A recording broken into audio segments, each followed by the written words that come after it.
No, not yet.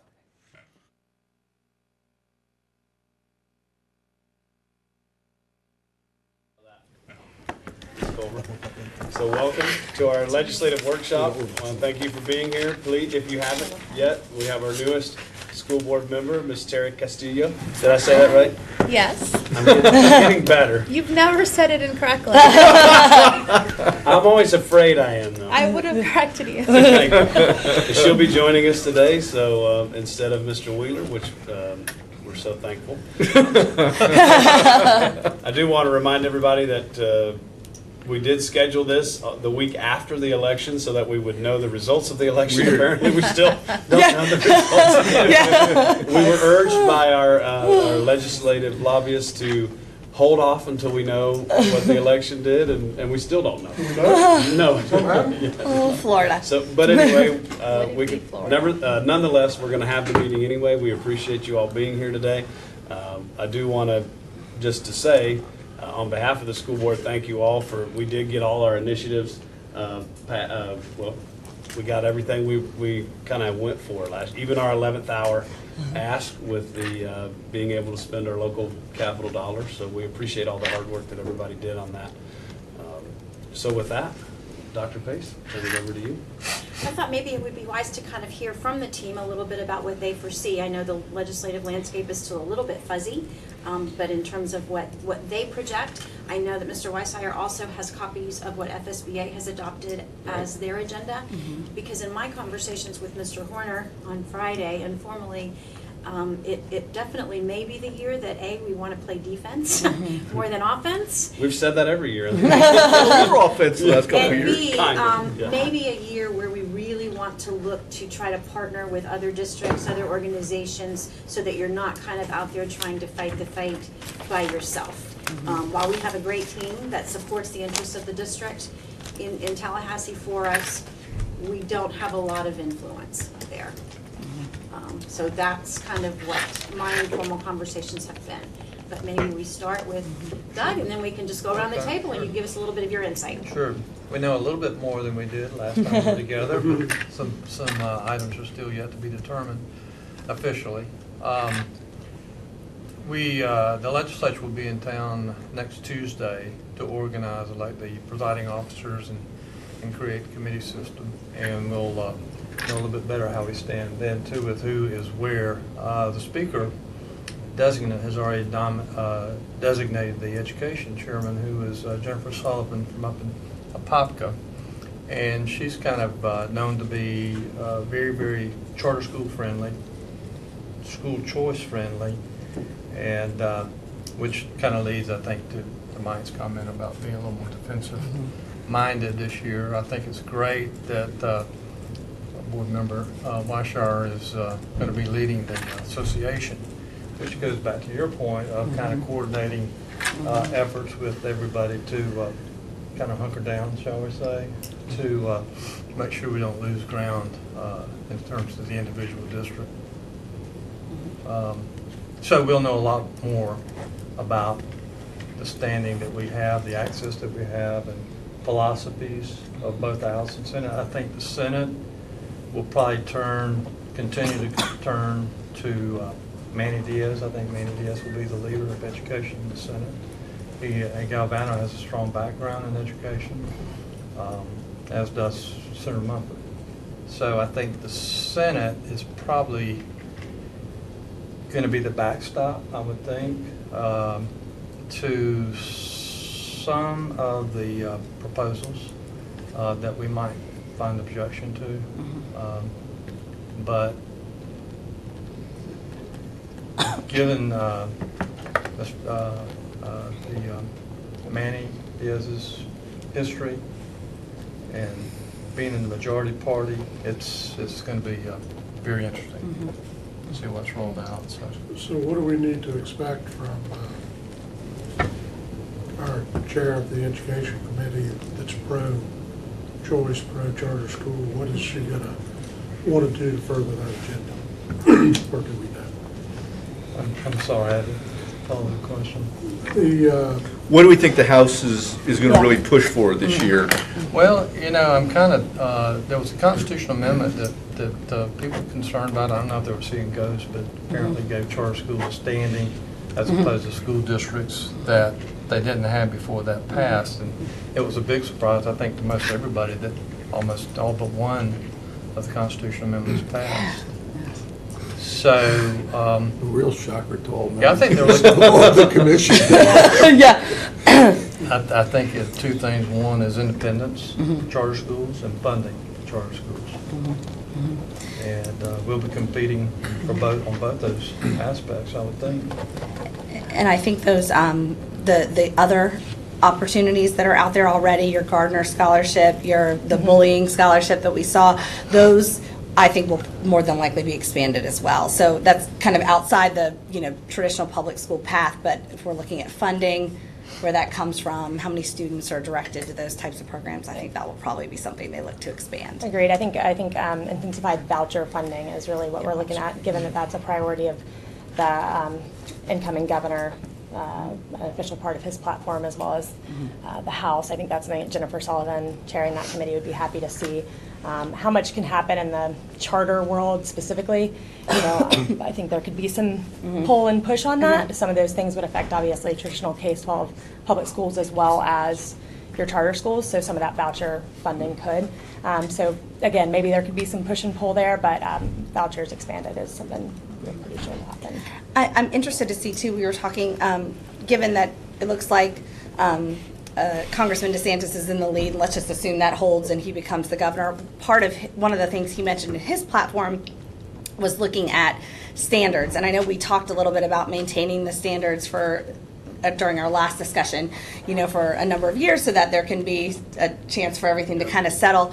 On his platform, there was some discussion about looking at the content of standards. So that could be something that we haven't necessarily talked about in the last year or so as much legislatively that he might choose to bring forward should he officially become governor. Career readiness, that's something that was, again, on his platform, but also something when we met with him, with Congressman DeSantis, when he was considering the run, that was the one education topic that he brought forward to us. I think you would have seen that under Andrew Gillum anyway. That's something that they seem to believe very strongly in, but also certainly the House and Senate. So, Yeah. I think too, also when we're looking at safe schools, we talked about that, and that's probably going to be something that is looked at. I think that's an area where we could really look at partnerships. We talked about perhaps with the Sheriff's Association, working together with them. They obviously are having their own challenges with some of the Association of Counties. They're the yes. ones who really got That, hammered on it. yes, yes, absolutely. So I think that's an area when we talk about partnerships that I think we could probably explore together. I know, as I'm sure you all are hearing from other board members and other districts, pretty much universally every district in the state has had some issues with the implementation and has questions. So I think that's going to be something our school district partners are definitely going to have.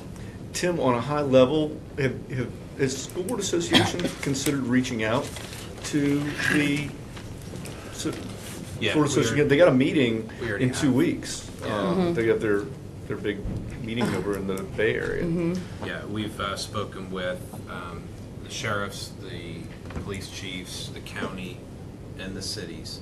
And there's desire to talk to some other education-linked groups that I've been encouraging that they are mindful about who they talk with and how to make sure that they can get things across the finish line. So yes. If we can get those, I can tell you, there's nothing more powerful than when that committee room is full of those guys in the green polyester. It tends to focus everybody's attention. I've never seen a bill go down when they're in force. And so, It's so powerful that we Good Amendment recommended 10. to the constitutional officers who were trying to pass legislation that they actually go buy blue blazers. I'm telling you, visually, it just overwhelmed the room.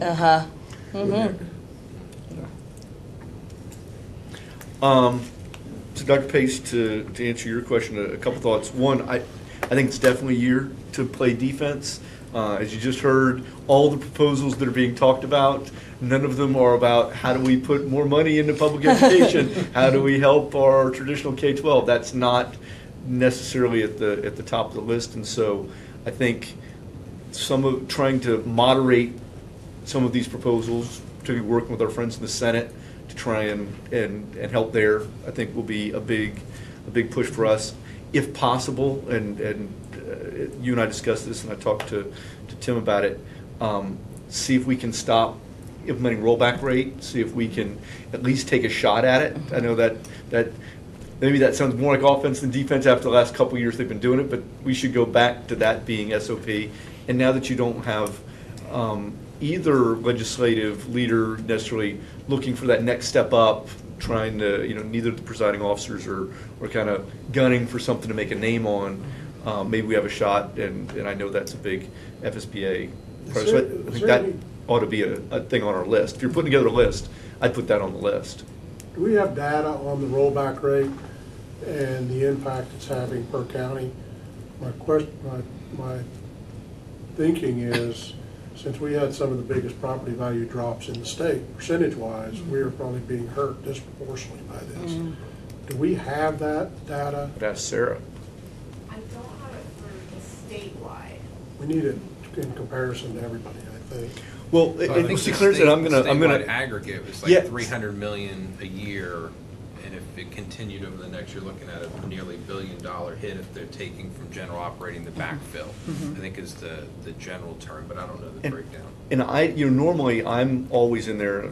I'm always in there campaigning local. Let's be a scalpel to work on Osceola. This is a year where I'm going to talk out of the other side of my mouth, in that because we don't have a lot of stroke from Osceola County, making the Osceola County case isn't necessarily, I mean, we should know it for sure, but I think this is where we need to join in and make a statewide case that this, I mean, and these, listen. I'm all for the statewide. Right, but we ought to know. I just think it's irrelevant to call your county.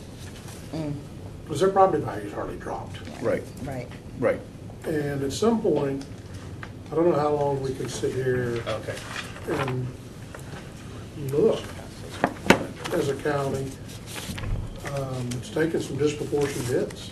Yeah, I don't know. I mean, I don't know if it would be feasible to try and I'm have not- Osceola opt out. No. I'm not necessarily saying we should opt out, but I think, and I don't know that I don't necessarily think that should certainly be what we all go up there waving our flags about. But I also don't think it's bad to start laying some of that groundwork just subliminally with people so they start to think how it's starting to hurt certain counties.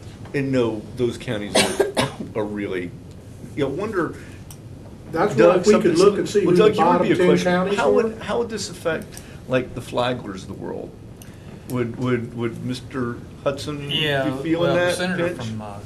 from St. John's has always had this as the growth issues as a primary priority. We're not allowed to recover. Right. Well, and we're trying to think of people that are in a leadership Yeah. path. No, I get that. Yeah. And so if we can. He's well positioned. The both other in thing, Senate and Clarence, governor.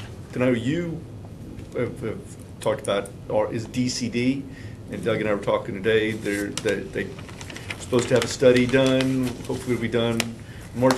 The thing we need to watch out for, we talked at the last meeting, is if they open that up. We might make things worse instead of better. We have an idea of what DCD ought to mean. That why are folks, we're competing with Orange County for teachers, but yet they, through DCD, they get significantly more money than we do. However, thanks to compression, we've got some good things going. You open that up, so we just need to be careful with that. But that when we get that study, it'll be worth knowing whether we now have some ammo that we can use. Do we have 5 people in the legislature that are not from this area that we need to focus on? Or some number of people? Well, I mean, this started with the late Senator Huckel from Volusia. So, I think there are allies that we could call on. Let's see what the study looks like, and that will also tell us who's also kind of in the soup. And a lot of times those, Just necessarily that one issue, but our group of issues. and a lot of times Opaga will come back with recommendations. They'll recommend remedy. And so that would be worth seeing. Looking at the only other thing that might be kind of parochial would be Osceola teamed up with a handful of counties. Is you remember when Congressman Murphy, Congressman Soto, led the charge, got those Maria dollars for us, which was great. Unfortunately, the state decided to confiscate 2/3 the money that was supposed to go to Osceola. That's what I'm talking about. It's Right. getting- Well, and they were using the formula back from Hurricane Andrew, and it was a bad formula, and we teamed up with all the other districts that kind of got hosed on that to go fight the good fight. The problem is, once they settled that formula and they dispersed the dollars, there was no going back. They statutorily could not, even if they acknowledged an error, they couldn't fix it. The only fix would be something in the next budget. Representative Placencia has agreed to do a bill to make an attempt. I would argue it's not a Hail Mary, it's a downfield pass. It's going to be tough because now it'll come out of GR, but I think we're going to try. We don't have language yet. We're working on language. We're going to see if maybe we can talk Kelly Stargill into being our Senate sponsor, because Polk is one of the counties that did not do well in that formula. But Renee's interested in helping and says he's in the sponsor. So we're going to take a shot with that, and I think that may be something to put on a list if there's a list, because would be a big deal to Osceola if somehow we got a piece of those dollars. And I think as we move through the process, we're going to come back to talk about what would we do with those dollars. What would that, we're going to have some more ammo. But What about compression? I mean, that was a really valuable addition to the budget last year for us. Significantly. Now, we weren't the only district that benefited from that, but we did get a significant amount. and I put that under planned defense. Yeah. Trying to hold the Hold line on that. Because the language is there, but it has to have funding attached to it again, or there won't be of any value to us. Yeah. So High growth formula? Well, we don't qualify for the high growth formula, right? Not anymore. We fell out, Not which is this probably a good thing in some ways. I Yeah. haven't seen all the statewide numbers for sales tax budgets, but since so many districts have passed it, I still don't think we're gonna be below the state average now. So we had the language put in, which was nice, but it's not worth trying to fund it if we don't qualify. Right. So, and I don't know if it's worth it to go tweak it, to try and turn into pretzels so we could qualify, because frankly, I think any type of special money we get in, Governor DeSantis will veto it. Yeah. I mean, the vetoes are going to be ferocious this year. It's just going to be, the incoming speaker is not going to let a lot of special projects go through, and what does go through, the governor's going to be looking to make a name. It's a bad year to do anything cute. Special. So, just so we can keep with time here, Yep. what are, we're not running over anything, but we do have a hard kind of stop around 4:45, 4:30, 4:45. So, what do we need to start putting down on paper as those things? What's our list? What's the list? If I was recommending, I would put rollback rate on there. I would put Maria funding on there. And that's the Placencia bill you were Yeah, talking about? yeah. So those would be two draft picks from my end of the table. So I just said this to Dr. Pace a moment ago when we were meeting, is on the RLE, my concern would be, does it really have any traction? In the Senate, I would argue it does. In the House, doesn't really have any traction to move anywhere anyway.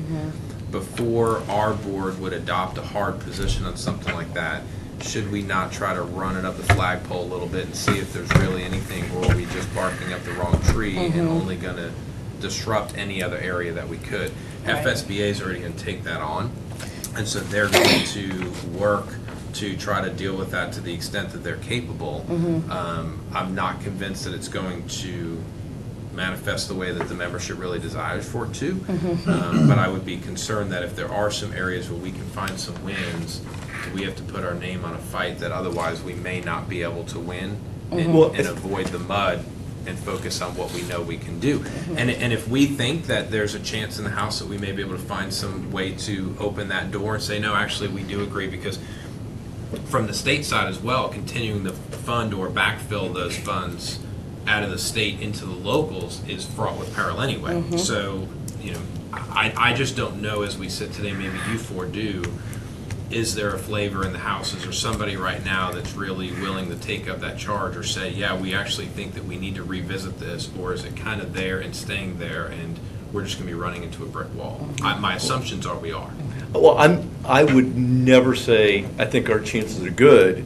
I think what I would say is the good news is I don't think the incoming presiding officer, vindictive is too strong a word maybe, but is not. Jose is not Richard. And so it's not like, you know, had we joined that lawsuit, we would have gotten on Richard's little book of, you know, kill everything else.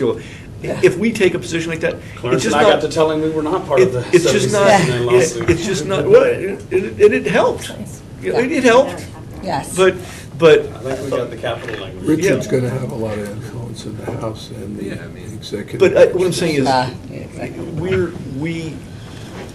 guess what I'm saying is, I'm less concerned this cycle about, you know, blowback, because I don't feel like Oliva. You guys tell me if I'm wrong. I agree with keeping that. a list and putting us on the naughty list. I agree. My comment though, before you guys opine, is I think about it though as not just this year and not just this session, but chess, not checkers, right? So just thinking ahead is now the time for us to take a stand on that issue. Will we actually get any wind in our sails whatsoever on it? Or is our time and energy better expended somewhere else and we think of the long play instead of the short play? I'd rather stay, neutral is not the right word, but it is. I'd rather stay neutral and not move forward or backwards this year on some things than set ourselves up to ultimately fall back in a year or two because there's a ripple effect of what we're doing is all I'm saying. And again, I have no problem with going after what we think we can move the needle on, but if we already have the state organization, and maybe lending our name to it is good, and we should say Osceola's on this as well. We already are because we're part of the organization. Maybe it's one of those where we say we're not, and we can better expend our money on the Maria cause or on something else that will directly benefit our local school board. And I agree with the logic, but for the same reason you talk about long game is why I would probably say you have to start kind of putting it out there to say, okay, maybe we're going to work hard for it because we know that we're running into the brick wall you're talking about, but I think we have to start building those alliances and finding who those people are that maybe 2 years, 3 years, 4 years down the road are going to be partners, and when we finally see that opening, you know, that crack in the brick wall, that we can all run through it together because we've been rallying behind it for 4 to 5 years, and maybe that's a wrong way of looking at it, and I don't disagree with what you're saying at all because I think the logic is there. And Doug, do we think that Manny does maybe keep a little bit of a list? Do we think that being on that would really bum out Manny, or would he even care enough to notice?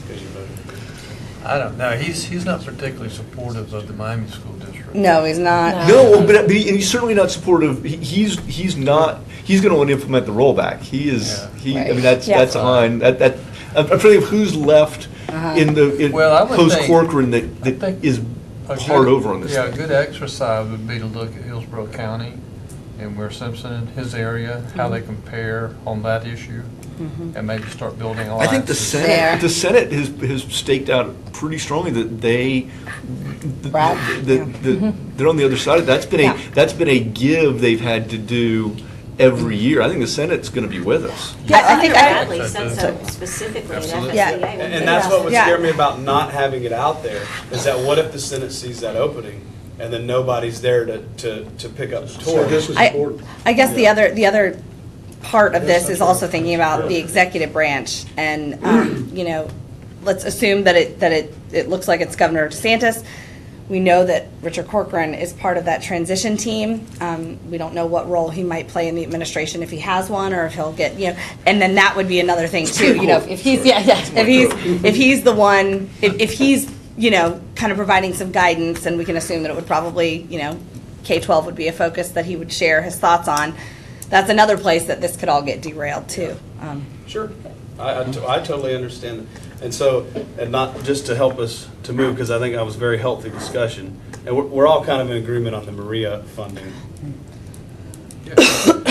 So, Dr. Pace, you know, I know in the past we've had some administrative things from your side, from the superintendent, from the things that we've talked about, whether it be even some things that I've disagreed on with the extended time on the testing for teachers and things like that. Is there anything like that that you'd like to? Policy. Things that You know, honestly,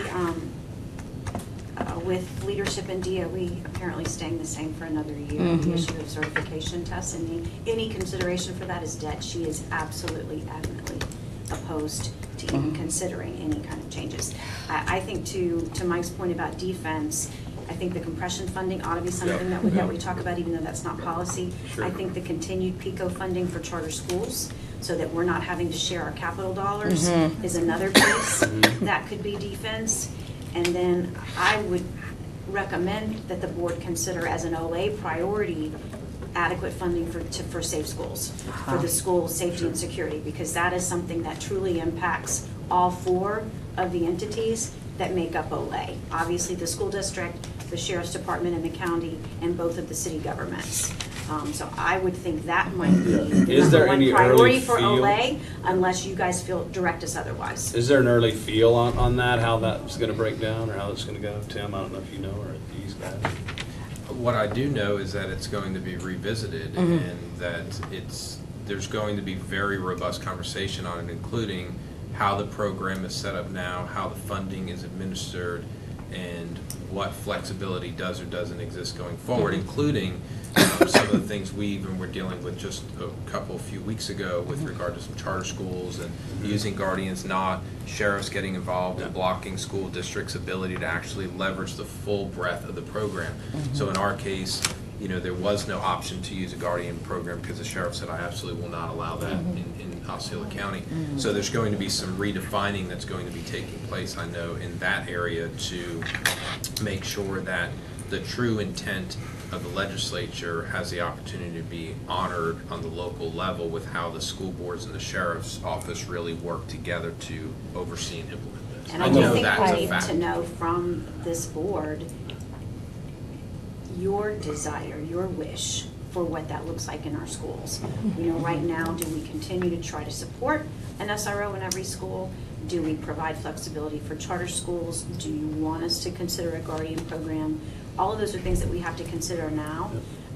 I will tell you that, and as I walk our schools and meet the SROs that both the sheriff and the 2 city police chiefs have put into schools, they are the right people. They are making connections with kids, they're building relationships. They've been a tremendous resource for us. The question is it sustainable? I think in what direction that's what I'd like to see. That's what I'd like this. Let me get this out before I forget. That's what I would like to see: an SRO or a police officer, an SRO, police officer or deputy sheriff in every school. I'm fine with that. I guess my question would be, are they going to fund it? Because certainly each time that we're not going to be able to keep going to our county, and they did it this year. And we've already seen what have gone on. I think it was Manatee County, some other counties where they had these big arguments about, okay, you guys are on your own. Because I can tell you, we start having to find $20, $30, $40 million to pay for SROs, and that's gonna, I mean, it could. The extra homestead. I don't even know how you exemption can even do is it. gonna We are cost gonna have to go to a $5-7 million. guardian type program or something that's less expensive. Because certainly we won't be able to afford $90,000 a year at every school. And so certainly, I guess that, I don't want to say that I'm for or against something without understanding how they're going to do it yet. Yeah. I can tell you that the response is simple. We put in place mechanisms to allow for a less expensive option, and if the school board and the sheriff do not allow the more affordable options to even be considered locally, then don't come crying back to the state for more money. We built some mechanisms in place, and just because you guys want, pardon the way I'll say this, but just because you want the Cadillac doesn't mean that we're the ones that have to pay for it, right? And then that becomes that argument between the school boards, the counties, the cities, and ultimately through the SO budget of, well, what is the right play? And if a school board like ours, or any for that matter, says, we only want fully deputized officers in our schools, and we know that that's going to cost us X instead of Y, it's a very difficult argument. I just know this through every conversation I've had already, going back to the legislature saying increase funding. They said, well, we did provide adequate funding for this, but you guys chose to use this. Right, And that is just the reality. Yeah, in fairness to school boards, though, and counties and everything, they gave sole decision-making over that to the sheriff. And that's Right. going to be the that's something transition that'll have piece to that be has to be worked out. considered Yeah. this go-around. And there will be a glitch bill, I believe, that addresses that exact problem, like the amount of funding, what the two options were, the barriers that were in the place of choosing the better option for the district. They will not fully fund it. I mean, there's no chance that second option, but there'll be glitch language to fix, those that had the Just to best give you an intention. insight, the governor-elect just announced a number of staff people. He appointed his director of policy, James Blair, who is Richard Corcoran's longtime advisor.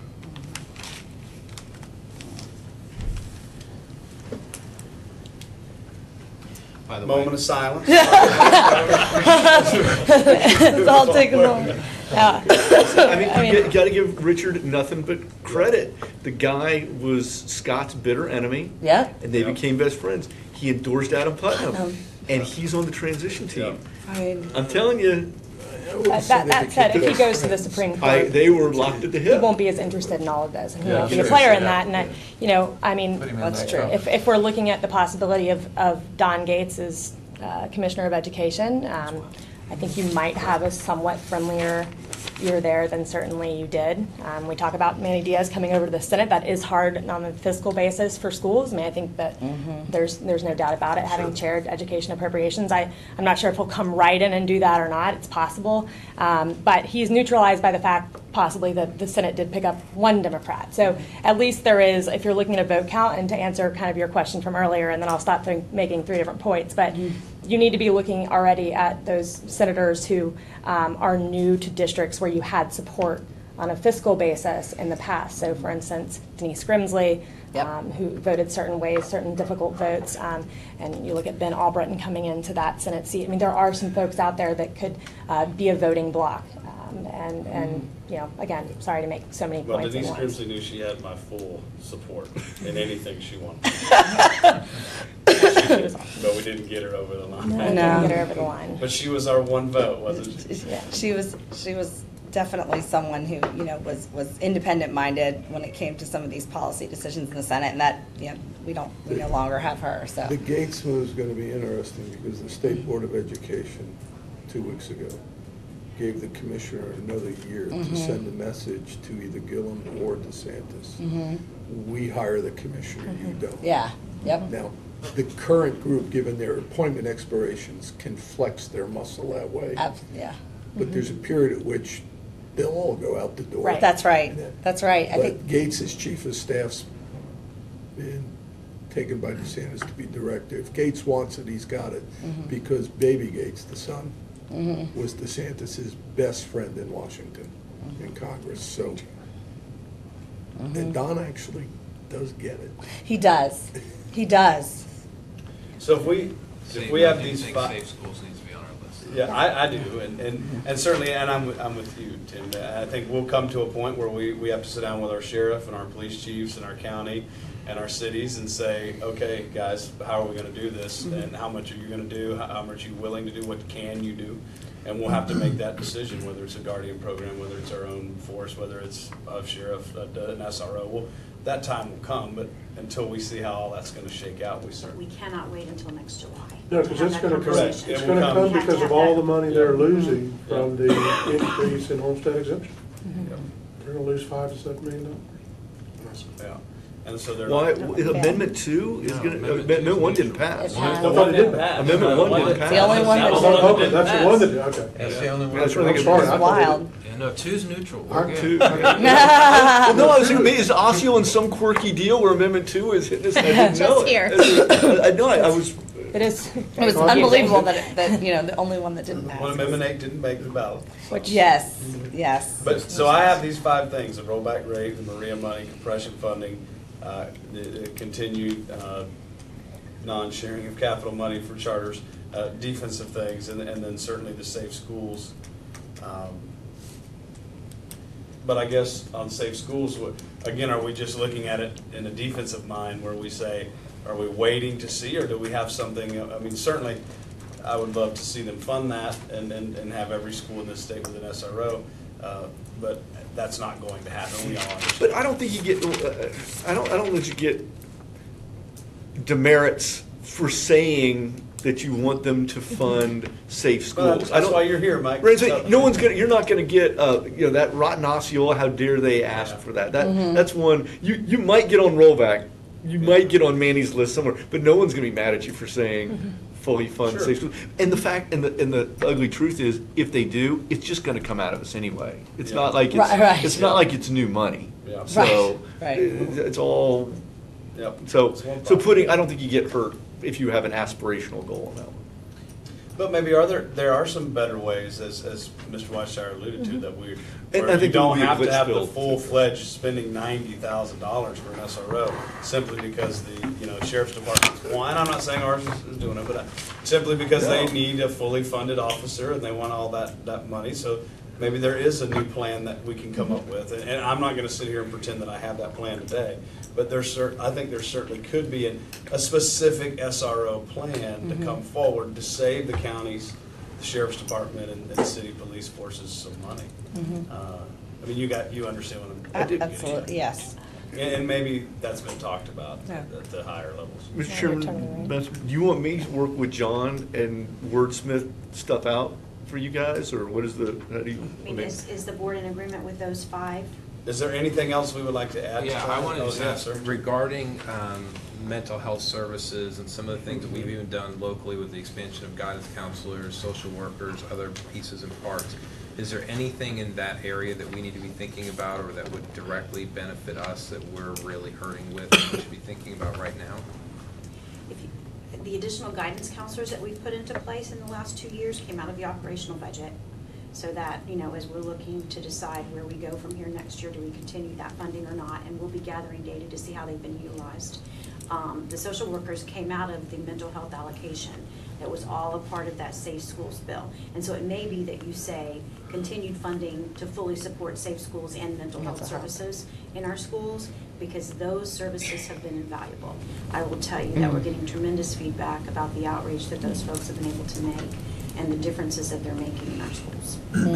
So one other point to that then is we talked about the safe schools part, but we really only talked about the SRO piece. We didn't really talk about the capital side, which is school hardening and some of the other things that need to take place there as well. Have you guys heard any conversations regarding any additional funding source or any type of desire to increase capital when it comes to school hardening in any way or not? That's a raise Not. your hand. No. Well, there just hasn't been many articulations of any policy related to anything except political campaigns. So, Sure. perhaps next week, when we have a chance to visit with people, policy positions will start bubbling up. So. It may be something, I know when we met with Senator Galvano during session after Parkland had occurred, that was something he spoke to that just impacted him when he visited the site and talking about things. So I think it will be something that is on his mind in particular. And so I would imagine there'll be some funding, but it's, I think he said at the time, first of all, we don't even know exactly what that amount to do something would be. And then, it's something that's going to be ongoing. They know they won't be able to And we had some completely concern fund. more on the policy side of it, Uh-huh. where it was the sheriff or the police chief could come in and say, here's all the stuff you have to do. We get our facilities department out there and say, well, this would cost $2 million, and we're sitting on, money that's already allocated for some new student stations and some things like this. That I know that was a piece that we did have some discussion on. That was part of this bill that would hopefully maybe come forward as a, Well, I think there that could be a fix on that. Yeah. potentially That's goes back to that local piece, that school boards being now allowed to make those kinds of decisions about what's best for their districts on a local level. As you know, a number of districts this year went out for referendum, and they were successful, I think, every one of them, Yeah. for sales tax or millage. So I get the sense, and these are the experts, that Tallahassee is looking to local districts to raise some of those funds themselves and to kind of take care of their own needs. The question is, are they going to let the elected board members make the decisions about what's right for their schools, or are those going to be vested in somebody who's not responsible for coming up with the money? So, Kind Well, of and I skip mentioned forward it. about it, aren't they? I mean, it's obvious why I mentioned it, but there's really three parts of that conversation when you talk about safe schools.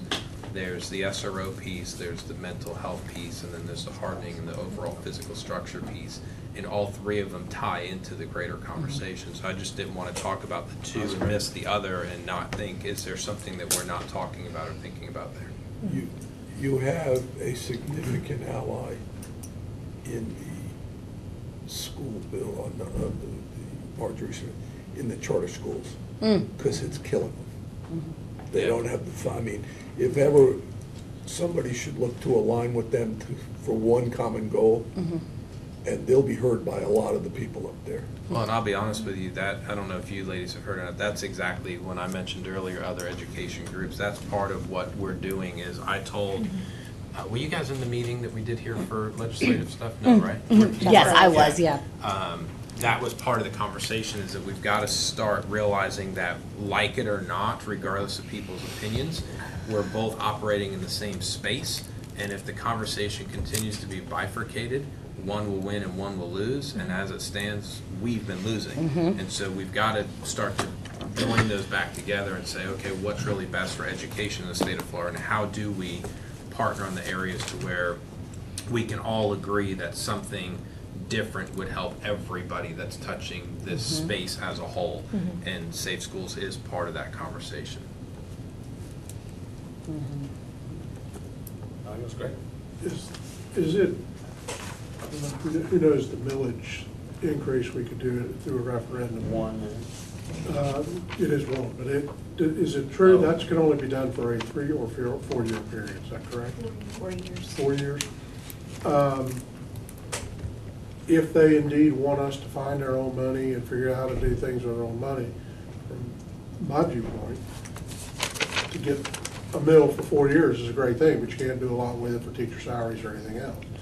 Is there anything we should look at to try and, I don't know what the word is, extend that term? Is there any chance of that? To where if they truly want districts to be able to do it, untie our hands and let us the option to ask that I think question. it's an uphill fight, but it's the kind of thing, if this board puts on its list, that then if there's an education train that gets going, this would maybe be an ingredient. I don't think it would not be a good standalone I don't know bill. that the board would want to do it, Right. but it would be nice for the board to have that option, to have that discussion. No, if the board wanted to put it on a list, not go forward. No, Talking about extending No, it and that's what I'm The saying. 8 term, or 10 yeah. or 20 years. Right, Right. yeah. Be a something- good year to make a case that that's in the public's best interest and what they will. I mean, it's We're no. gonna make In every plans case, for yeah. SROs, we need this money. Yeah. So the thing is, anything you add to a train adds weight, and so that's a heavy car to add on there, because, does the governor want to let something pass that can be seen as allowing taxes as a presiding officer? Is that? But I'm happy to try. I'm just asking. No, I'm happy to. When that education bill I'm gets up happy and to help running. myself, but allow us to help ourselves. Right, and go say, hey, could we, throw that in and see if you maybe get a sympathetic, goes, hey, it's your funeral, if you want to do it. But it might be one of those that's worth a try, and even if we don't put it on our list, I don't know if it's the kind of thing that's worth taking the delegation on, but if you guys nod your head that you want us, if an opportunity presents itself to take that from 4 to 10, and see if a strike of 4 and an add of 10 doesn't raise massive alarm bells, we could try, and if it does, we'll take our hand off the hot stove. Because the challenge that I see is that some of these districts who went out for the millage on the promise of raising teacher salaries, that's a significant risk from a financial standpoint to put your district in 4 years from now. Yeah. I mean, that Yeah. could be a cliff. They're in a hole. That just would be a deep dive Yeah. into a mess if you weren't careful with significant raises, and then all of a sudden, that funding source goes away. Yeah. How many, Would do we scare know me. how many districts went out for a referendum this time? I have that list.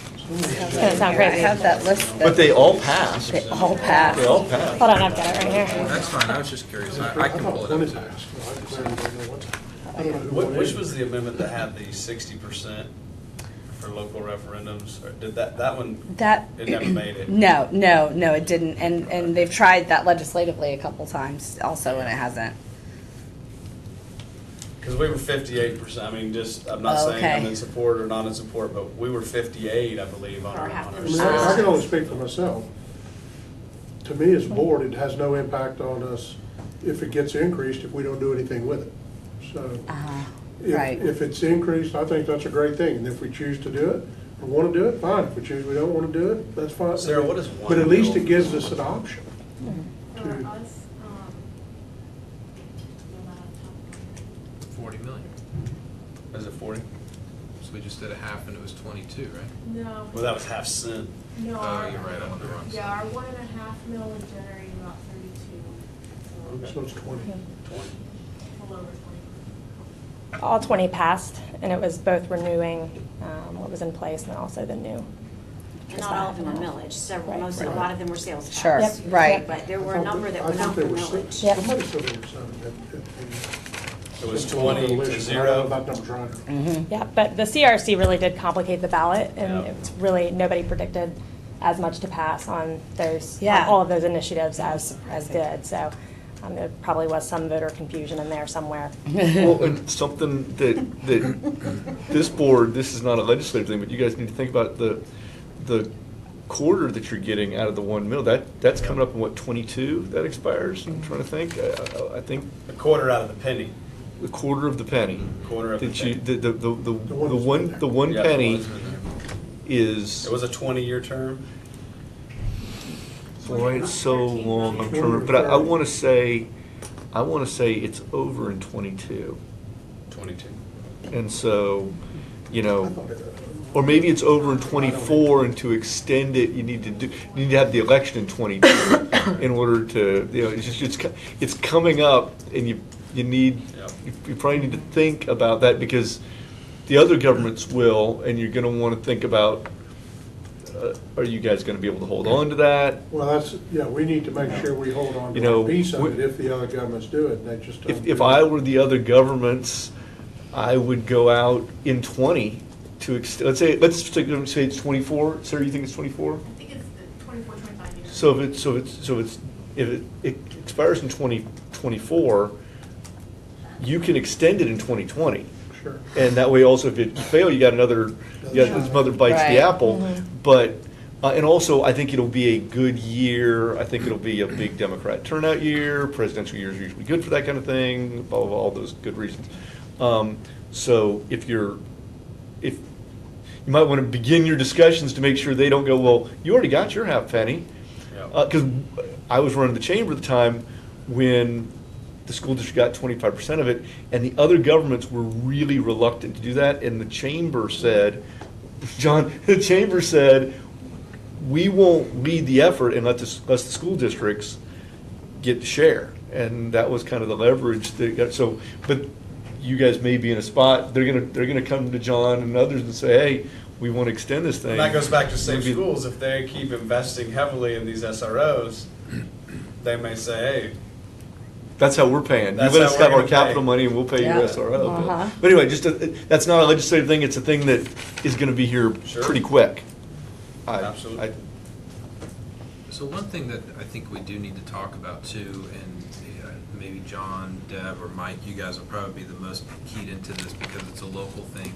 When it comes to the county and the sheriff's office, what is the overall philosophical viewpoint when it comes to funding SROs? And I think I know the answer, but I'd really like to hear. So I know that there was comment from the commission that ultimately the school board should be paying for all of this.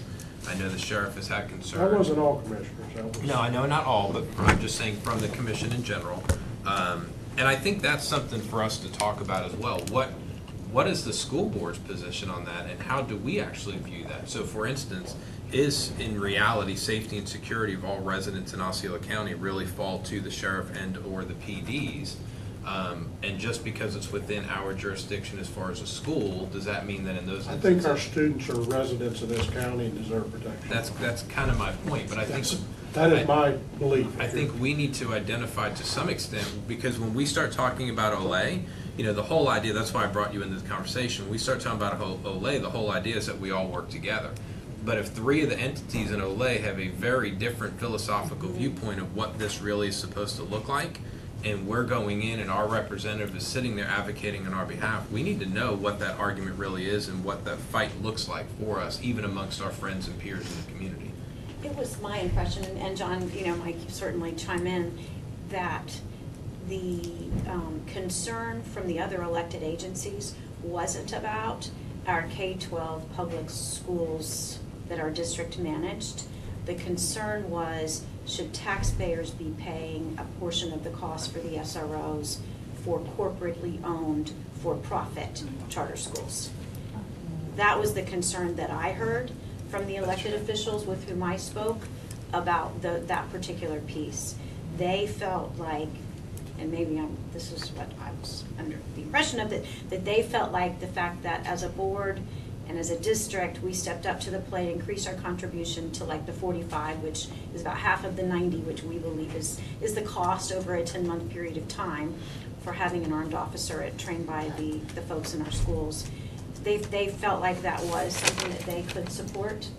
One of them maybe kind of not so much, but we had that same discussion. So, but that they really did not feel like it was fair to commit taxpayer dollars to charter schools that are corporately owned, who had the money in the bank to be able to manage these. The challenge, as you know, is that not all of our charter schools are owned by those corporate agencies. You have a couple of them that are smaller, privately invested, that for them coming up with that 45 grand or 90 grand was a real challenge. Well, and my point, and I think that's thank spot you, on. Deborah. Yeah. Yep. But if we don't have this conversation, one of the things I'm going to bring up at the end is the idea of us having an intergovernmental meeting again here soon for something very particular, which has to do with our health and wellness center and some of the conversation there. But I think we need to kind of come to grips with what is the reality, what is the viewpoint in this space and conversation, because, and by the way, that argument, in my opinion, is going to play out at the legislative level as well. Who really is responsible? Who really isn't responsible? Is it really sheriff and PD funds that should be covering this? Does it come out of the county commission budget? Does it come out of the school? Is it not just another element of Osceola County that needs to be protected and served just like any other area? So why should the school boards have to take money from certain areas to pay for it?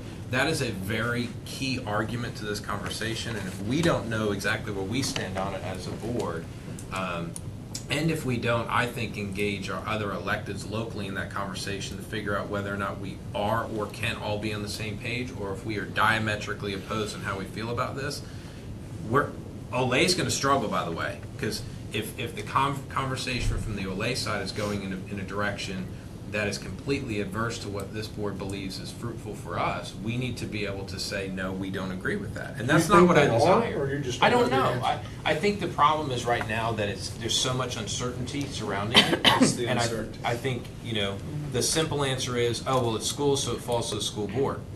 Well, then, I could see a commissioner or council member otherwise saying, well, why should we be funding this out of our budget? This is a school thing, it should come out of school budget. And we'd be saying, well, it's really a safety issue, so it really should just be coming out of the sheriff's budget. Sheriff's budget covers all other areas of the county, why would it exclude schools? Seems to me we're saying half you and half us. Well, but If you're taking the county's position, the county goes, this is a mandate that came down. This isn't, we didn't all get together and have a kumbaya session and say, we want to protect our schools, and so let's all figure out a way to put this. This is a mandate from Tallahassee. But I disagree in some respects, because we had a meeting, the board had a meeting Yeah, we did. with the elected officials from the county, the cities, and the managers We of did, the right. Police cities and chiefs the and the managers, sheriff. and the police chiefs and the sheriffs. And at that table, everybody was like, we want an SRO in every school, and we're willing to commit to And they equal share did. of funding, and they did. And they did. That was on March the Are they gonna do that 2nd. 5 years from now? That's. And then in July, we were having a little bit of a different conversation. Well, I think that with Amendment 1 failing, I mean, there was a lot of panic on that. And I don't think the cities were ever in doubt. I don't think the cities got shaky at any point. I think that, right, I don't think the cities are shaky. I think that you've got a mandate from Tallahassee to put SROs in all these schools, and the county's take is, here's Tallahassee telling us to fund another thing, and they don't love it. That would be that's my take on where the county is.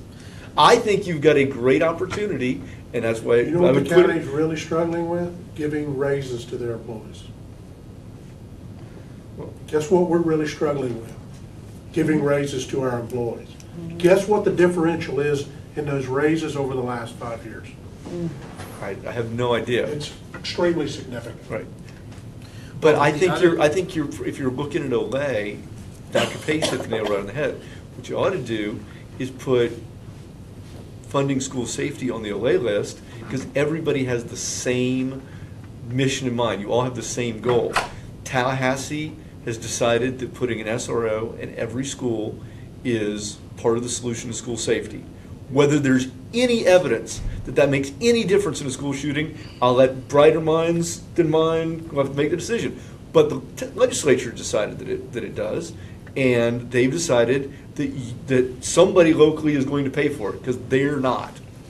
So I think if you go and lobby and say, we think that you ought to pony up a bigger share of the money, that's something Olay would probably, everyone would be supportive of, and you'd all be on the same team. Who pony up a little bit more of the money? To have the state pony up more of the money. The state didn't pony up very much money.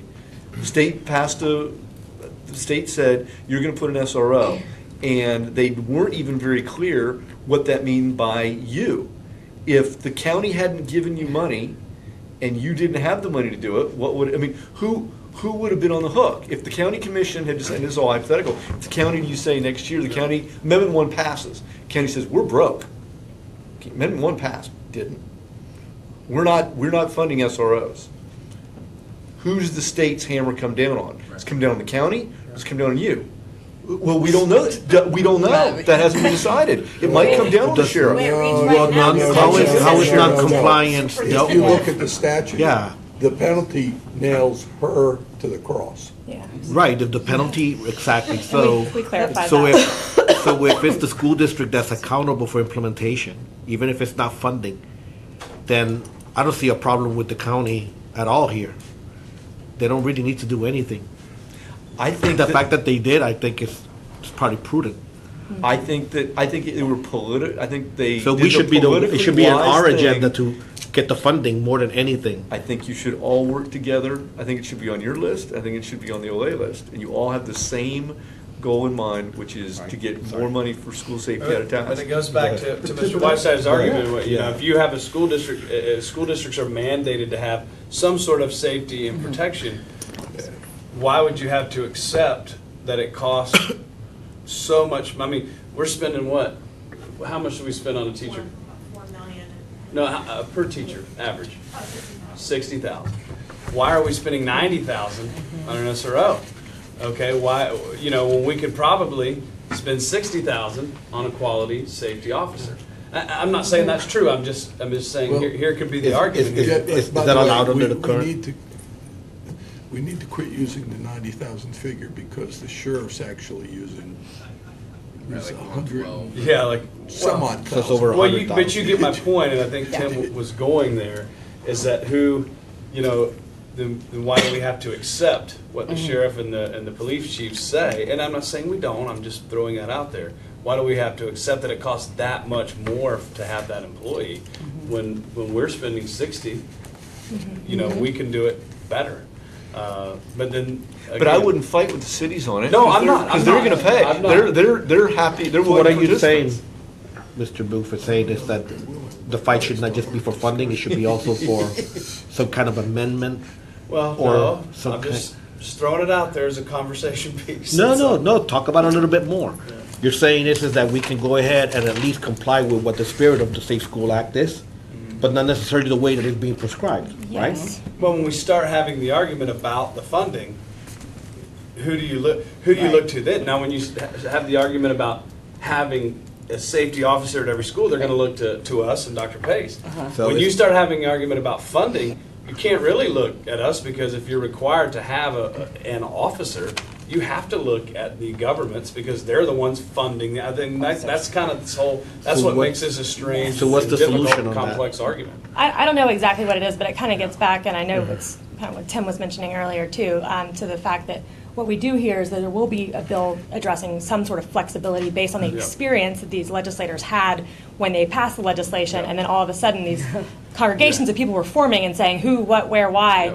That was not in the spirit of the bill necessarily. And I do believe that at the end of the day, that the legislature knew this would not be onerous for schools and it would be very difficult. But I think they didn't expect how much of this would be going on. And so I think Sure. I think that is, and I don't know what the correct fix is, As but I long think as that that's it's what not they're. this. Just for the, Yeah. just for the purpose of comparison. They love that. What are the charter schools' opinion on all this, on this mandate? Oh. Yeah, it's very Yeah. No, it's Very. just, No, they do not believe that they should be required to pay 90. so they want an exemption on the Safe School Act, Well. Or they want funding for. No. or they want funding or They exemption, want Yes. funding. right? Yeah. Or Well, they want to be they told don't they want an don't have to have a exemption because deputy. it's a competitive disadvantage that they don't have one. Right, that they- yeah. They want somebody else to pay for They it. just want somebody else to because pay for it. Because if they Kinda don't like have an we do. SRO and the elementary school, the public school does, that's a competitive But an disadvantage. exemption would allow them to find their own I solution. think you got to start with this. I'm with you. The But first then Dr. question- Pace is gonna be responsible for having to put one, even in a charter school. Exactly. Yeah. The first Exactly. thing is this. You're never going to be able to argue against the legislature having concluded there needs to be security in the school. The first problem that has to be fixed, I've been working with DOE in this, is basically authorizing the sheriff to control what that decision is for the whole county. That it's got to be a law enforcement officer. Because then you've taken the less costly alternatives right off the table, and you have counties going, that's not our job to fight. It's going on all over the state. We're not That's where I was funding headed, that. by the way. Why are we funding it? Sheriff, who were you to commit to that budget? I mean, what we ran into, right? So that's got to be fixed. Charter schools are sitting there saying, we don't have the money to pay for this. So their arguments are lined up right with us. I mean, there's no division between their views and our views at all. Well, and that was going to be the point I made in this whole kind of philosophical piece too, is that I don't, particularly in this space, but I would probably argue universally, you can't separate bone and marrow here, because charter schools are still serving our kids that are Osceola County residents no matter what, and it becomes a very difficult thing when you start saying, well, us and them. And I'm not saying we say that, I'm just saying in general terms. And the legislature is not going to look at it that way. Whether you like them or you don't, they are public schools, they are serving public students, and they need to be able to have access to the same level of safety and security that the traditional public schools would. And that's an important piece to understand, because any conversation that happens surrounding this through the legislative process is not going to separate those two facts. There's not going to be a, well, traditional schools should get this and more, but charter schools, well, they're different, they don't, it's going to be the inverse. We know that. Oh, Yeah. Absolutely. But my point is that the conversation can't be separated, it has to be in parity. That's where I think my point earlier about who do you align with, this was one of those things that I said to FSBA, we absolutely need to work with the association and the coalition of charter schools to make sure that there's adequate funding lined up for this. And this is where we can come together and agree that we all know that if this law is in place, and I agree that all the implementation and the cleanup's going to happen, we need to make sure that there is parity, because there are those unique circumstances where there's a new Dimensions High School. Whether you agree or you don't agree with charters is irrelevant. They're here and they're not going anywhere.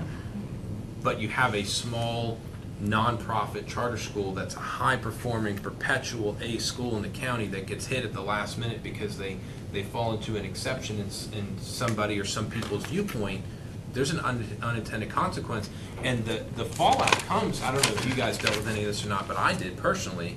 You know, parents are still calling me, and they're saying, well, this funding isn't happening, and it's a problem, and you're the school board member, and why isn't this happening, and why haven't you fixed it?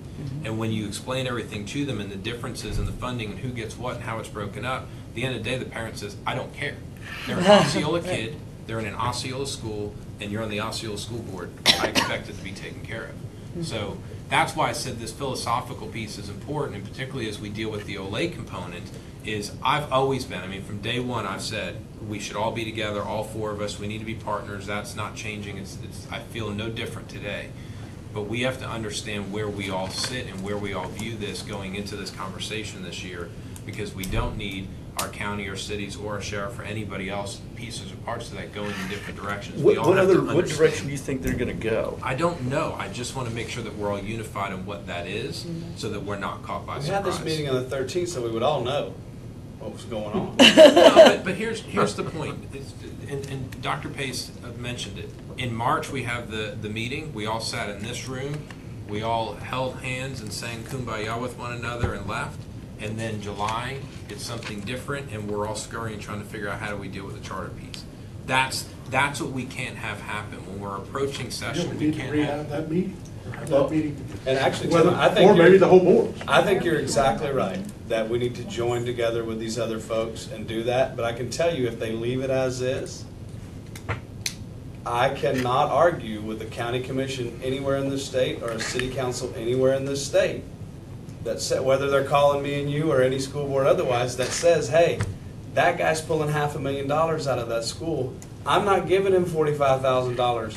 They can figure it out on their own. I can't argue that with them. And actually, I would be inclined to agree with that. However, getting it fixed the way you just described it, getting it fixed and building that coalition, I think is exactly the right way to go. But if they leave it the same way it is now, I think it's fine for the county commissions and city councils all across the state to have that debate with themselves. I understand the new dimensions piece because we all got calls on that. I did as well. So I get it. But that's a debate. That's a debate that will have to be had by individual school. They are Osceola County schools, but they do not fall under the Osceola County School Board. They have to go make their own ask to the county commissions and city councils that they fall under to get, if they want the funding that we receive, then they have to go make that ask themselves and plead their case. And I believe that's what they should do. It is a. But I do agree with you. We should get it fixed in the way that you just said. Also. So I think Mr. Horner asked if you wanted as a board for Mike and John to kind of work together on what this language might look like. I mean, do we have our list? I heard that we wanted to organize a meeting, an intergovernmental meeting again, I think we should. maybe right after the first of the year. Mr. Weisser had a specific Yeah, so what I. point on that. Yeah, and I know it's going to be brought up at the city council meeting as well, coming up here soon, but what I was going to requesting a governmental meeting on is to revisit our health center and what partnerships. I brought this up 3-4 months ago at the dais. We've talked about it over and over again, and it's always interesting to me. Every time I talk to somebody from one of the other, not every time, but when I talk with some people from other elected agencies and we say, why aren't we working more closely and partnering together on this? Everyone goes, yeah, I agree. But yet somehow we can never figure out how to make it happen. I had that Kinda conversation got some before of we the started things. one with one of the other agencies, and they said, that's a great idea, we're gonna work together completely as long as you use ours. They've already built, I started this at a couple of years before we even had one here. Why are we doing our own? Why are we not doing one for the whole county government employees? Before there's a bureaucracy built. And sure enough, we've already built the bureaucracy, so now it's like, our needs are different. Nobody's made one argument to me that I believe is a real argument. Well, the school district's costs are more because they've got a lot of women of childbearing. You can figure that out. Sure. Nobody's saying you cover our cost. Yep. So, I agree, and the whole you can use ours is fine for me too. but it's only use ours. Well, I mean, it was, I'm with you though, Clarence, and I always have been on this, that Just blows my mind. there is a far smarter way for us to go about doing this. And although, the city of Kissimmee, I was speaking with them the other day, would say, hey, ours is working fine and this is what we're doing. They're serving, I don't know the number of employees, whatever number of employees they have. It's just- but- Tahoe Water's in that. Yeah, that's So true. that's Yeah. 300. Yeah, it's 500, I think, total is who they're serving across the network. But, so, you know, they would say it's working well, we're saving money, but at the same time, there's still that piece that we said, well, wouldn't it be better if everybody had a greater savings across the board?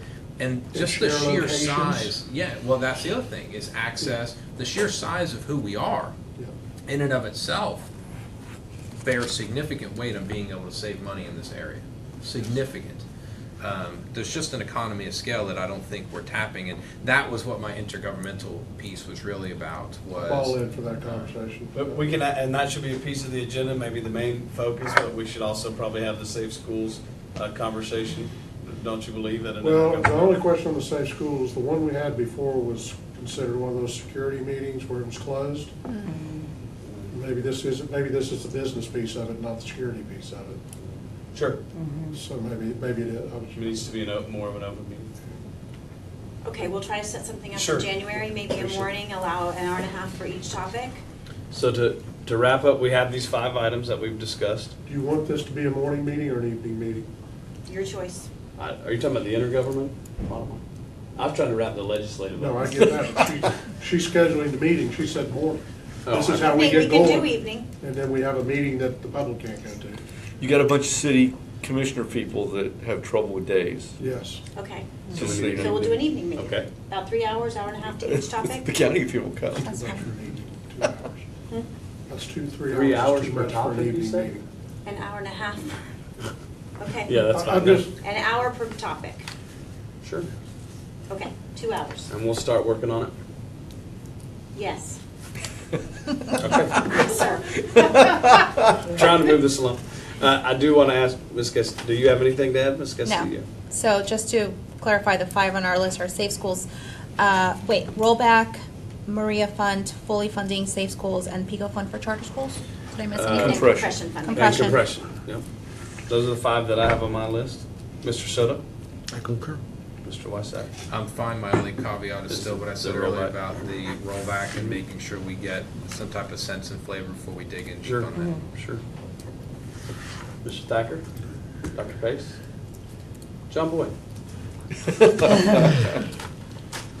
we adjourned. Hold on, anything else? that you- John just has to write it. That's. Are we missing anything, guys, that we should maybe have a discussion on? I don't think so. We can certainly provide. No, and there'll be targets of opportunity. Yes, yes, Community it will be, meetings. yes. And once we just get for more our new information. member to tell you, we as we moved forward last year, something came up late in the game that we had not previously discussed. Mr. Horner, myself, and I know all the other board members, we just happened to be in Tallahassee together at the time. We're able to immediately start working on it. We built kind of I think Santa Rosa County, Orange County kind of jumped in as well. Yep. We were able to get that passed in a meeting that Mr. Thacker and I had with the Speaker of the House. I think probably did help for us to say we were not part of the 76. Yeah. We are not And for that. he and did we give want us this. a Yeah, big, yeah, he did yeah. give us a big smile when we said that, and but certainly I don't, we'll just leave it at that. But so I just wanted to make the point that things do change as the Sure, of game is course. going on, and we're certainly able to adapt and move within that. We have a great team, I think, and so we appreciate all the work that you guys do for us. Thank you. Guys. Before we adjourn, do we want to touch on the strategic planning stuff? Do you have 5 minutes for a little bit more board Can we discussion? let these guys go? Yes. Sure. So if you guys want to go. Thank you. Thanks, guys. We should have a legislative delegation hearing that will keep pretty soon, too, which I suspect will be between now and Christmas. Okay. Thank you so much. Thank you, guys. See you guys. Just really quickly, as a part of goals 4 and 5 in our strategic plan, if you remember, we talked about the fact that this is year 3 of our strategic plan that we developed in 2016. And so we wanted to take an opportunity this fall to be gathering community stakeholder input into what things should look like. I know I've met with a couple of focus groups and asked the big question that I shared with all of you, what do you want for the educational experience to be for kids in Osceola County in 5-10 years, and what's going well, and then what could we still continue to improve. Mr. Booth has done some listening tour visits in District 5, met with Mr. Weishire today. He's willing to start digging into some community engagement groups like the chamber councils those types of things. Wanted to know your thoughts about what you wanted to do in your schools, your school communities, in your perhaps organizational groups. For example, Mr. Weissayer will also work with the Realtors Association for similar presentation. Tim, you want to add in? No, you've covered it all good. The question on the table is just, what do you guys envision? I think what Mr. Booth's been doing in District 5 has worked well, gleaning some input. I have an approach that I'm going to take in District 3 and any other area of the county that's not covered. And then what is the desire of the board? Do you guys want to hold these in your schools? Do you I'm want gonna to do the listings in my school, but I'm not gonna start till after the first of the year. Yeah. Dana's I think happy to to me help that's a coordinate little schedule with different. Tanya. To me, that's more kind of employee, kind of in-house stuff. I think the community-based stuff that I'd like to do is more what Mr. Weissayer what you were saying Mr. Weissayer is going to do with the area council. So I certainly can reach out to the St. Cloud Chamber, because that was one that we were and get curious some about. folks involved there. They would probably there's a good group on the board now, a good group of folks that want to be more involved in education, and I think that finding their way in and how. We've got. What is it that you want to find out in general? What are your targets? I think Looking she for laid it out thinking. at first. Yeah. For the community, I don't wanna find out anything. I You wanna want them to find find out- out about us. So basically, I you want just to know what they're looking for, but I want them to hear what we're doing too. And that was kind of like what we That's talked the- about, that's that the there would good be, some messaging out, Yes, you know, Some and feed- and then some some feedback. listening back. listening back. So the messaging part of it, is that something that Dana will work on to make sure that we're all giving the same message Yeah, when we do our consistent listening tours? message. Mhm. Okay, I You're the think- school board member, you can give whatever message you want. okay. You're in Well- charge. what? No, the only It's good reason to have a unified message, though. don't we have that kind of data to our surveys? Some, but I have personally found that talking to people and engaging gives you some pretty valuable information and helps them to feel like we really are listening and valued. You know, when you're just submitting a survey, it feels anonymous, I think, Yeah. a lot of times, and people don't see that that's actually providing input. Clarence, I know you had something you wanted to add or ask or. I was just gonna say, I think we've got a pretty positive vibe, I think, in the community right Absolutely. now. Yep. And I think the way you keep that going is to message. And I think things are going well, and we should continue messaging. And not just say, well, things are going well, so let's not say. No, I think you gotta keep hammering. Yeah, and so part of this as well, Mr. Soto, to your question is, as we look at, not only looking at next year, but really looking at the next evolution of our strategic plan, getting key stakeholder input is important. So for me, you guys know last year I traveled the entire county, went into every single classroom I could get into just to interact, say hi, appreciate every single employee in the school district. And this, now what Mr. Booth's doing this year, I think is another evolution of that. So to me, there's kind of two parts. There's number one of making sure that we're engaging as many of our staff and stakeholders as possible in that to get information from them and feedback about what they think is working, what we can improve upon. But then also getting outside the four walls of our apparatus, if you will, and engaging community groups, chambers, business organizations, so on and so forth. And I'm looking at it really as a strategic planning work group session, right? I'm not going, from my take, I'm not going to go in and just do a presentation. I do those all the time. I'm going in, I will do a very brief presentation, and then I'll work to facilitate an input session and a strat planning session with people to say, in these 5 big buckets, what are the things that you think we should be thinking about? What are the directions that you think we should be going in? And the hope is that, number one, it increases buy-in and support of what it is that we're doing. Number two is that it hopefully opens our eyes maybe to an element or two that we otherwise wouldn't have thought of, Absolutely. I because agree. we only have our inside-out perspective, where they will have an outside-in perspective. I totally agree with all that, and I attended one of the listening sessions. I find them very useful. Here's what I'm thinking, though.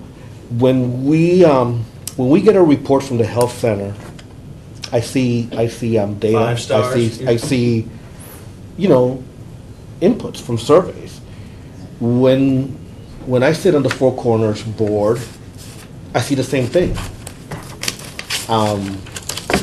Which ones I'm talking about, the survey results from everything, and not just the subjective piece of it, but they also include the objective piece, and they tell us, where students are leaving and who's are coming, teachers are leaving. We get that. Is it very difficult to have something similar from the district? I mean, I'm just asking that question because I know the data is being gathered. I imagine that it's being processed and parsed and analyzed and tabulated and all those things. Is that something that anybody, have we done that before? I mean, is that something that the board will be interested in looking so that it can help, maybe, with, instead of just going in cold or with our own assumptions, which are pretty much based on things that we already figured out? I am not familiar with the Four Corners survey, so I don't know exactly what data you're referencing there. It's a So, but I it's can very look at- similar, it's very similar to the edu, Yeah. Advanced to the ed? advanced That's what I ed and was things gonna like that. say. They do Yeah, we're satisfaction happy. surveys Right, with parents and with teachers and with students. and with students. And they have also the reports, the statistical reports, Yep. kind of like a SARS or something like that. You know, if you're familiar with what I'm talking about. Happy to And- share that data with you. Okay. Our advanced ed surveys. Yeah, you know what? Let's do that with the board and Okay. see if you find this useful, Clarence, when you take off on your thing, and maybe it gives me some ideas as to how I want to approach this part of our strategic plan. And we've worked Okay. very hard, especially last year, to make sure that we were gathering a larger sample of advanced ed survey results. We did both the fall and the spring because we had our survey piece. This year, we're just doing one at the end in the spring, because you can kind of over-survey people. But we'll have this last Can we spring's also results. have breakdowns by schools with some of those factors I that will can work- also help us understand? I'll work to get you access to the You know, in dashboard terms- so that you can kind of go in and look at Yeah, that. because from those numbers, it can help, guide the discussions, and not only that, mine from the employees that are working to say, hey, look, This was what? your past I life, just need wasn't to, it? can you help me understand, are you looking for the data to guide the conversation that we're going to have in the workshops with our stakeholders? Is that what That's what I'm looking for. That's not Okay. the only way. I think that these gentlemen have been able to pull it off without that, because there's other ways of. But you just getting- want that to For me, enhance and lead for the me, I think it's conversation? useful. I would like the board to also have this, and see what they can glean from it and see if it helps out. Yes. Okay. And then I what I will understand. plan to do, because I've met with Tim now, Dana and I will get in touch with each of you individually to help what we need, what we can do to facilitate where you want to go, who you want to talk to, and how we can help make that And happen. some ideas too as to what's working and what's not. I think that I think the district has had enough experience now with the board members to say, hey, look, this is what I've seen that really works out in terms of, making it a success. And I'm happy to go to any of those or none of those, depending on what you Yeah, want. we'll see what works, yeah. Ricky's listening tours, I felt like it was probably better, and he agreed that I not be there so that people feel like they can That would be be correct. open and honest. And I honored that. But some of the other stakeholder groups, I think I Yeah. could be of some value. Absolutely. But it Absolutely. depends on I what think you it want. depends on the circumstance. I can see it. I think it would, a lot of times I think it validates, if you get a board member and the superintendent, Yeah. it validates the session. Certainly Well, makes. thank you people- for that extra time. Appreciate it. All right, Okay. thanks. We have pictures in a few minutes, swearing in, and Adjourn. reception. Or, what about, when do we need to meet back for the pictures?